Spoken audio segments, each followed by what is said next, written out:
Capítulo 1. La estirpe de María. La noche pasada aparecieron ante mi alma una serie de cuadros de los antepasados de la Virgen María que he visto de niña muchas veces y siempre de la misma manera. Si pudiera contarlo todo tal como lo sé y como lo tengo ante mis ojos, el peregrino se alegraría mucho. Al contemplarlos, yo misma me he sentido profundamente reconfortada en mis calamidades. Cuando era pequeña estaba tan segura de estas cosas que si me las contaban de otra manera, replicaba rotundamente: «No, ¿qué va? Eso es así y asá». Me hubiera dejado matar a gusto por decir que era así y no de otra manera, pero más tarde el mundo me volvió insegura y me callé, aunque siempre me ha quedado esta certeza interior, y esta noche he vuelto a verlo todo hasta en sus más nimios detalles. Cuando era pequeña, mis pensamientos siempre estaban ocupados con el Belén, el Niño Jesús y la Madre de Dios, y muchas veces me extrañaba que no me contasen nada de la familia de la Madre de Dios, y no podía comprender por qué se había escrito tan poco de sus antepasados y parientes. Estaba yo con ese anhelo de saber cuando tuve un montón de visiones de los antepasados de la Santísima Virgen. Los vi hasta la cuarta o la quinta generación, y siempre como gente maravillosamente piadosa y sencilla, en quienes moraba el anhelo hondo y secreto de que llegara el Mesías prometido. Vi que esta buena gente convivía siempre entre otras personas que en comparación me parecían tan brutos como los bárbaros, pero a ellos los veía tan suaves, silenciosos y humildes que muchas veces me decía en pensamientos toda preocupada: «¡Ay! ¿Dónde estará esta buena gente? ¿Cómo se salvarán de estos brutos malvados? Quiero buscarlos, quiero servirles, quiero huir con ellos a un bosque donde puedan esconderse. ¡Ay! Seguro que todavía los encuentro». Los veía y creía en ellos con tanta seguridad que siempre andaba temerosa y preocupada por ellos. Siempre he visto que esta gente vivía con muchas renuncias. Muchas veces los casados se comprometían temporalmente entre sí a la mutua continencia, lo que me alegraba mucho sin que pudiera decir exactamente por qué. Las más de las veces observaban esta continencia cuando los varones se preparaban para cualquier tipo de servicio religioso con incienso y oraciones, por lo que caí en la cuenta que entre ellos había sacerdotes. Vi que muchas veces se mudaban de un lugar a otro abandonando grandes fincas y retirándose a otras más pequeñas, a fin de que los malos no se entrometieran en sus vidas. Eran tan fervorosos y estaban tan llenos de ansias de Dios que muchas veces los he visto correr solos por el campo, día y noche, implorando y clamando a Dios con tan vehementes deseos que desgarraban sus ropas sobre el pecho con el ansia que tenían de que Dios encendiera sus corazones con los ardientes rayos de sol o de que saciara con la luz de la luna y el titilar de las estrellas su sed de que se consumara la promesa. Estas contemplaciones las tuve de pequeña o de jovencita, cuando rogaba a Dios de rodillas sola en los pastos con el ganado o por la noche en los campos más altos de los aldeanos, o también cuando a medianoche, en Adviento, andaba 3/4 de hora por la nieve desde nuestra choza de Flansky para ir a los oficios de Roreit en la iglesia de Santiago de Coesfil. Por las tardes y también por las noches, antes rezaba con mucha devoción por las pobres ánimas benditas que estaban sufriendo ansias de salvación, porque en su vida no habían despertado lo suficiente ese anhelo, se habían dado a la codicia por criaturas y bienes del mundo, o habían caído en faltas de todo tipo.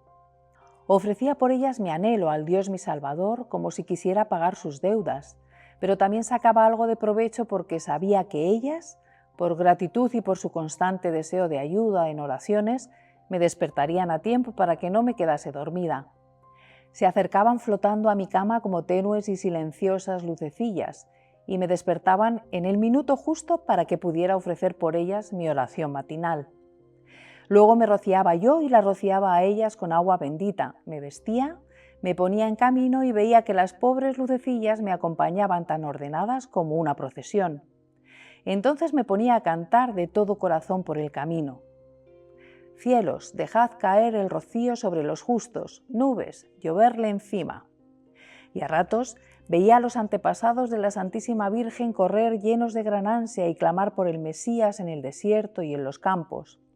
Hacía como ellos y siempre llegaba a tiempo a misa de Roreit en Coesfil, aunque mis ánimas queridas a veces me hicieran dar grandes rodeos para llevarme por todas las estaciones del Vía Crucis. Cuando veía que todos los antepasados de la Santísima Virgen rezaban con tanta hambre de Dios, me parecían muy extraños en su traje y forma de ser, pero los veía tan claros y cercanos que todavía ahora los tengo ante mis ojos y conozco todas sus figuras y facciones. Siempre pensaba para mí, ¿qué clase de gente será esta? Nada es como ahora y sin embargo esta gente está aquí y todo esto ha ocurrido. Y así esperaba y sigo esperando irme con ellos. Esta buena gente era muy precisa y exacta en obras, palabras y en su servicio divino y no se quejaba jamás, salvo por las penas del prójimo. Tuve una minuciosa visión de los antepasados de Santa Ana, madre de la Santísima Virgen. Vivían en Mara, en la comarca del Monte Oreb, y mantenían relación espiritual con una clase de israelitas muy piadosos, de los que he visto muchas cosas y de los que quisiera contar lo que todavía sé. Ayer estuve casi todo el día con ellos y si no me hubieran apremiado tanto con visitas, no se me habría olvidado la mayor parte. Los esenios propiamente dichos se ocupaban principalmente de asuntos proféticos y su superior del monte Oreb tuvo muy a menudo en la cueva de Elías revelaciones divinas referentes al Mesías. Sabía de qué familia saldría la madre del Mesías y al profetizar sobre asuntos de matrimonio de los antepasados de Santa Ana, vio cómo se iba acercando la hora del Señor, pero como no sabía cuánto tiempo aún obstaculizaría o retrasaría el pecado el nacimiento de la Madre del Salvador, exhortaba a la penitencia, la mortificación, la oración y el sacrificio interno, ejercicio grato a Dios en el que los esenios siempre dieron ejemplo y siempre con idéntico propósito. Antes de que Isaías los reuniera y les diera una regla fija, los esenios vivían dispersos como israelitas piadosos entregados a la mortificación. Llevaban siempre la misma ropa y no se la remendaban hasta que se les caía del cuerpo.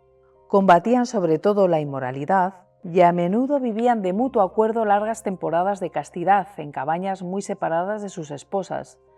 Pero si vivían conyugalmente lo hacían únicamente con el propósito de conseguir una santa descendencia útil para el advenimiento de la salvación. Los he visto comer separados de sus mujeres. Cuando el hombre abandona la mesa, venía la mujer para tomar su comida.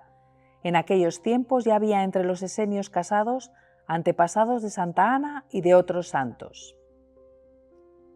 La abuela de Santa Ana consultó su matrimonio con Arcos o Arcas, el viejo profeta del Oreb que gobernó a los esenios durante 90 años. Parece muy notable que estos profetas predijeran siempre descendencia femenina y que los antepasados de Ana y la misma Ana tuvieran hijas la mayor parte de las veces. Era como si el objetivo de todas sus oraciones y de toda su vida de piedad fuera implorar de Dios la bendición de madres piadosas, de cuya descendencia brotara la Santísima Virgen, Madre del Salvador, y las familias de sus predecesores, sirvientes y seguidores. La abuela de Santa Ana era de Mara, en el desierto, donde tenía finca su familia, que era de los esenios casados. Su nombre sonaba parecido a Moruni o Emorún, y se me dijo que quería decir buena madre o madre excelsa. Al llegar la época en que debía casarse, Emorún tenía varios pretendientes y vi que fue al monte Oreb en busca del profeta Arcos para que decidiese su elección. Se presentó en un apartado de gran sala de reuniones y habló con Arcos, que estaba en la sala. A través de una reja, como si se confesase, las mujeres solo se acercaban allí de esta manera.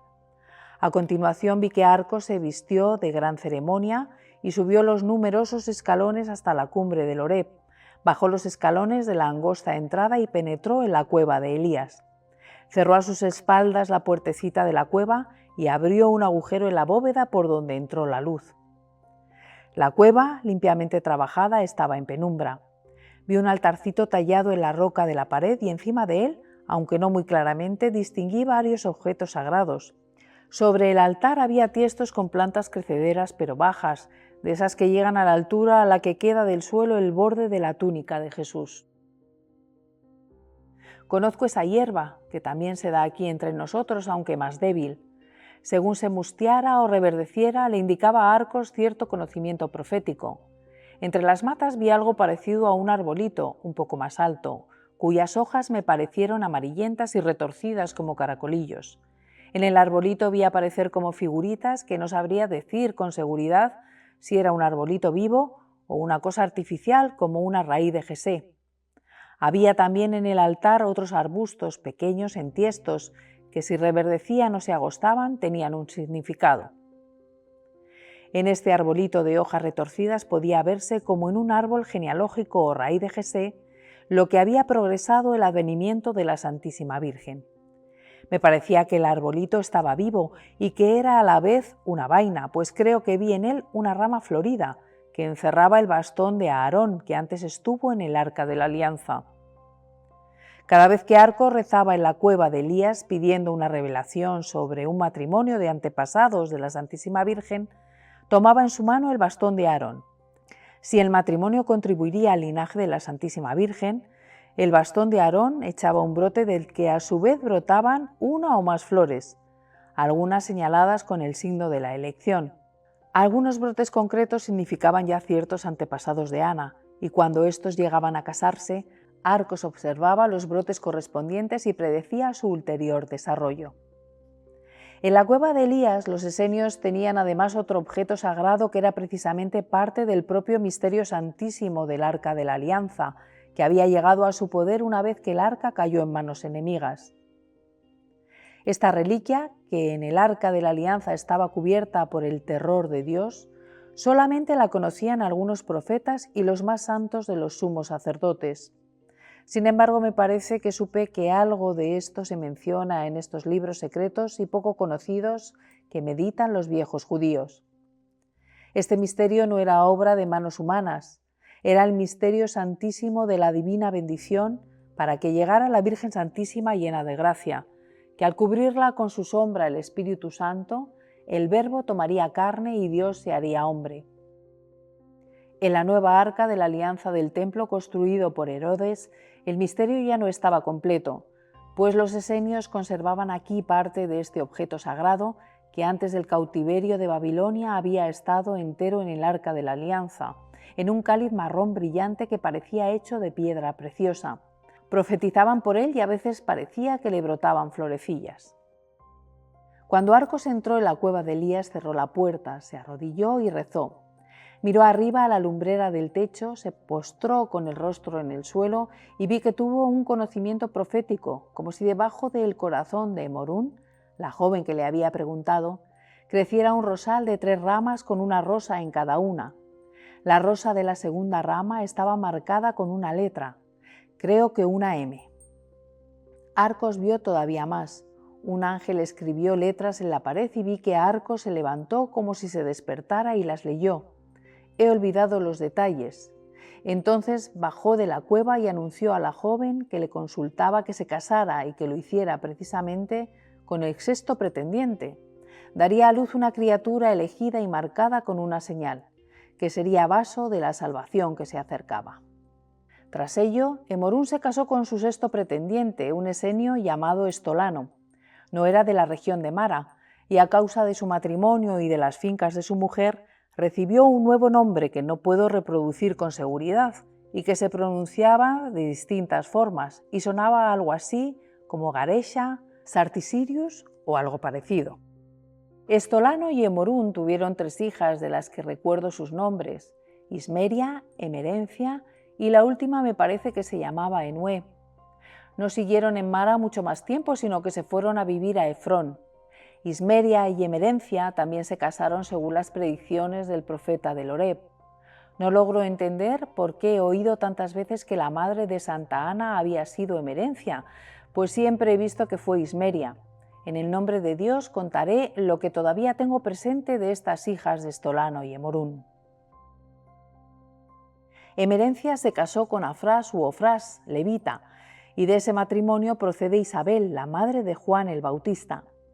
Otra de sus hijas, que se llamaba Enué, como la hermana de su madre, acababa de enviudar cuando nació María.